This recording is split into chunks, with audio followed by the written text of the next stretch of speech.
আজকে আমি রান্না করব নাগা মরিচ দিয়ে ডাঁটা শাকের মজার রেসিপি। এই ডাঁটা শাকটা রান্না করার জন্য প্রথমে আমি ধুয়ে নিয়েছি আর এর মধ্যে দিয়ে দিয়েছি ছোট্ট একটি আলু আর দিয়ে দিলাম নাগা মরিচটা।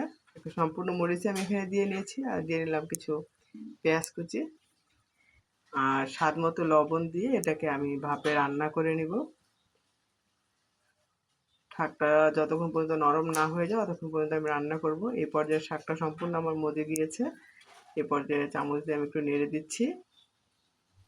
সবকিছু আমার খুব ভালো মতো সিদ্ধ হয়ে গিয়েছে এখানে। এখন আমি একটা ডাল ঘুটনির সাহায্যে এটা খুব সুন্দর করে ঘুটে নিচ্ছি।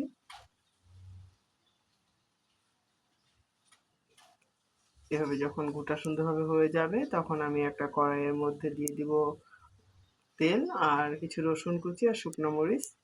এটা খুব সুন্দর করে আমি ভেজে নেব।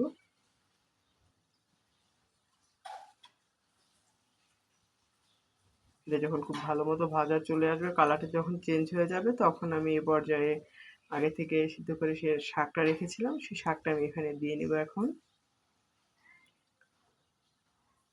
শাকটা দিয়ে খুব ভালো মতো আমি নেড়ে চেড়ে একটু মিশিয়ে নিব।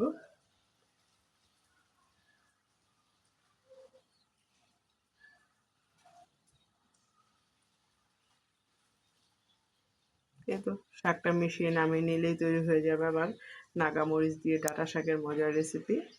খেতে খুবই দুর্দান্ত হয়। আপনার বাসায় অবশ্যই ট্রাই করে দেখবেন। আর ভালো লাগলে লাইক কমেন্ট ও শেয়ার করবেন। আল্লাহ হাফেজ।